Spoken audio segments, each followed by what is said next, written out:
Hey, what's up, guys? Okay, it's Saturday. My plan was to go to Northeast Dragway, but it didn't work out. I had to work a little bit extra long this morning, so it just didn't work out. It was a couple 100 miles from the house for Randy. For me, it was like 165, all back roads. So it was going to be a very late night, long day. So we decided not to do that. Randy was down, but I bailed. I was like, I'm gonna have to pass. So I just got over here to Bryan's. I'm gonna work on this hot rod. It got really cold last night. It's kind of late in the afternoon now, and the sun's starting to go down, so it's warmed up. So we're going to try this new tune-up again on the start and see if it works and see if it'll start any better. So I think we're going to take it to 710 Dragway. Michael Britt's having a race tomorrow. It's down in Roland. It's right on the South Carolina line.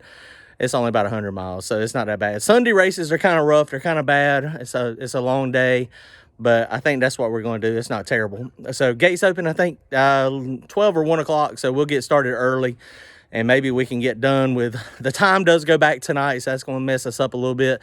So it'll be getting dark about 5:30 or 6 o'clock, so maybe we'll get most of the racing in before dark. Once it gets dark, once the sun goes down, it's going to be tough. Don't forget, Turbo John t-shirts. Free shipping, so get your shirts while they last. Okay, so what we're going to do today, got to get this thing, the oil changed in it. So I bought a new toy that somebody had suggested. So we're going to try that. First, we got to crank it up and see if it'll crank up and run and back out of here. It's cold, so let's see if this start tune-up is still okay with it getting colder, and I don't have to hit it.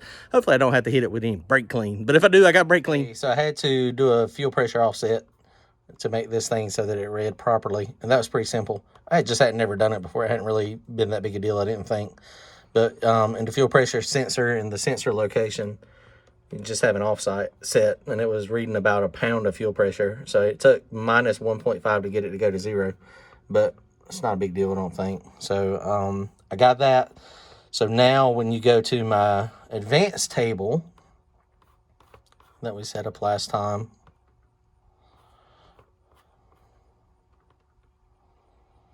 so now we're at 800 pounds of 800 times, I'm sorry. So it's more than 800 pounds. Whatever it's trying to start with is a bunch. So that's what we're trying to start with now. And let's turn that off. There ain't no way this thing's going to try to crank. It is so cold outside.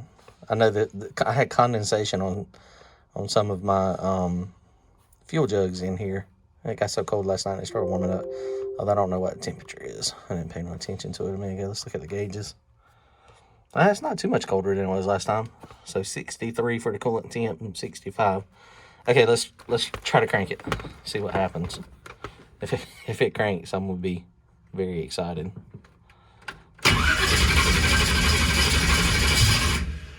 Dang, it hit.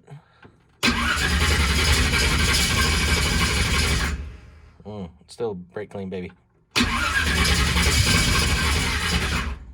We're about to kill the battery. It's trying to start. I don't know how people start them. I mean, maybe it's too much fuel.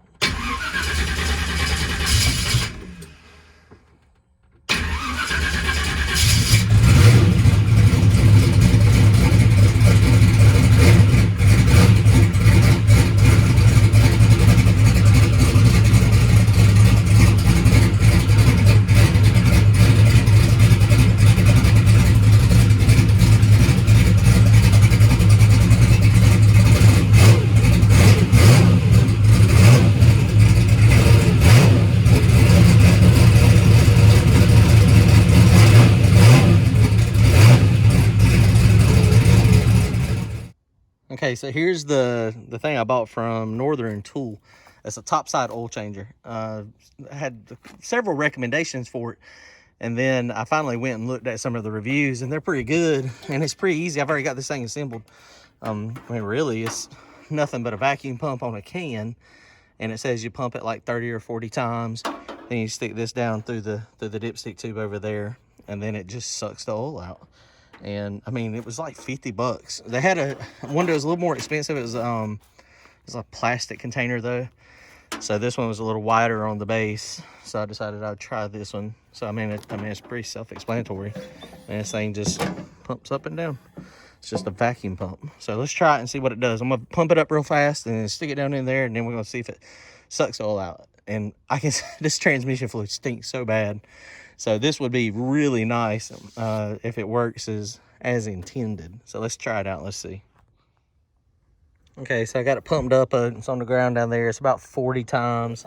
Just get about the length of the dipstick. I tried to straighten it out, and that should get down into the pan, if I'm lucky. And then another couple inches. Well, look at there. It's already pulling it out. You see that? Okay, so let's loosen this up. Oh, that's some thick stuff. It is pulling it out. And that high guard or transmission fluid, I don't know what this one is. I didn't have as much high guard as I did last time. So let's see how long it takes it to suck it all out. It instantly started sucking it. And I can feel that it's in the bottom of the pan. So, I mean, this fluid is kind of thick.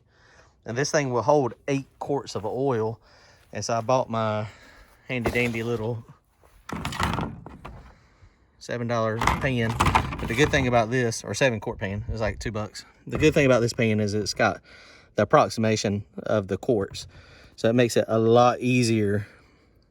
So what I'm gonna do is pour it out of that container and pour it into this one. And that way I got a really good idea on how much to get out instead of guessing. I mean, it'll get me close. I gotta check it in part when it gets running. But man, you can see that stuff right there. It was a blend of the castor oil, the hydraulic fluid, and regular fluid, and you can see it's nice and brown. It should not be brown. All right, let's see how long it takes. Wowee. Well, that was pretty easy. So it took a little longer than I anticipated. I mean, that fluid is kind of thick, and it didn't get real hot. If it was warmer, you know, it probably went a lot faster. I did have to pump it several times to keep the vacuum pressure up, but it took about 20 minutes. Which, I mean, that's better, honestly, than having to jack this thing up and crawl up under there in the dirt and get dirty and get that junk all over your hands.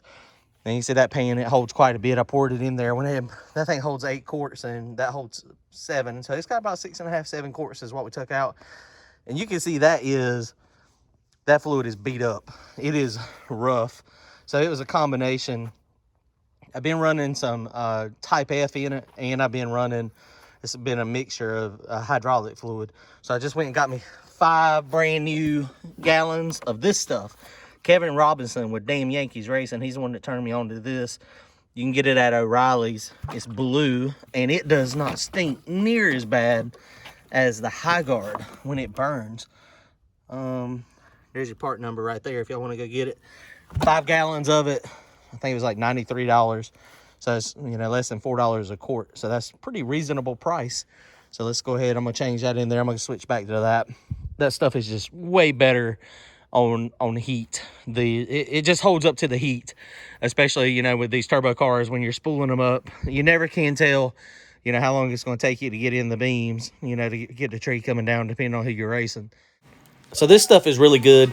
The reason I went to the Type F and the regular transmission fluid is I was trying to loosen the converter up a tad. The hydraulic oil and, you know, high guard and any of those things that are thicker, they're going to tighten the converter up. So that's the reason I was going to the regular transmission fluid. But that stuff is just not good enough to handle the heat. So I'm going back to the Castrol Blue. Got the fluid changed, and you can see why they call it Castrol Blue. It's nice and blue. So it is changed. We put about 6 quarts in it, so we're going to crank it up and then check it in park. Although we pulled out 6 and it was right before, so it should be right again.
only problems with having an upswept exhaust.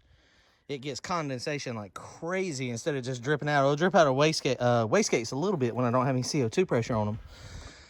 But it just builds there. I may need to do like a little drain or something down on the bottom. It only does that like when it's cold. Once it gets warmed up, it'll go ahead and evaporate off and not condensate anymore. But methanol is terrible about condensation.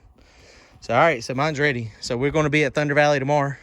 Bryan's in there working on his now, so we're going to scoot in there real fast and see.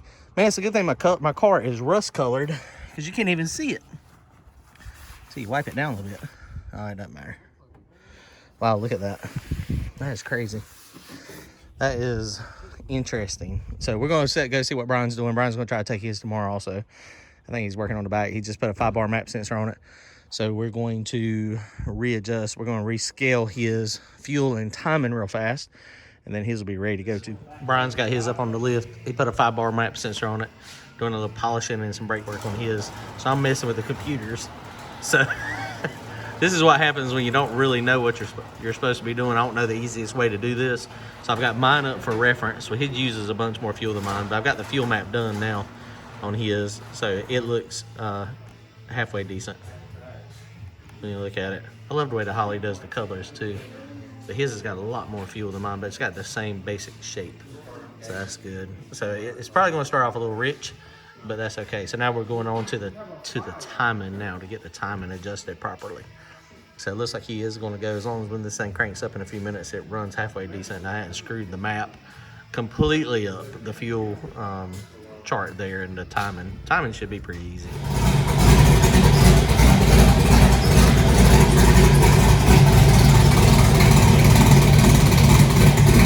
Sidling a little ridge.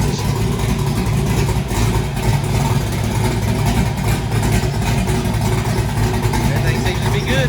Oh my God, the brake. Brake leaking? I had the calipers all apart. Is it top? Yeah. I'm gonna do a trans brake test.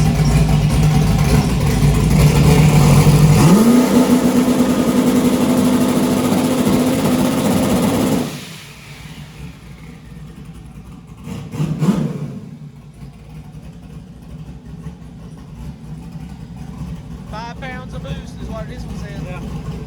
It's not bad. That's a little more than last time. Alright, sounds rowdy. Is it ready to go? Alright, so that wraps it up. We are done. He's going to go push this one into trailer, and then we're going to be heading to 710 tomorrow. So we're going to be jumping in. If y'all are close by, come to 710, hang out, have fun, go fast and get some wind lights. We're going to try tomorrow. Thanks.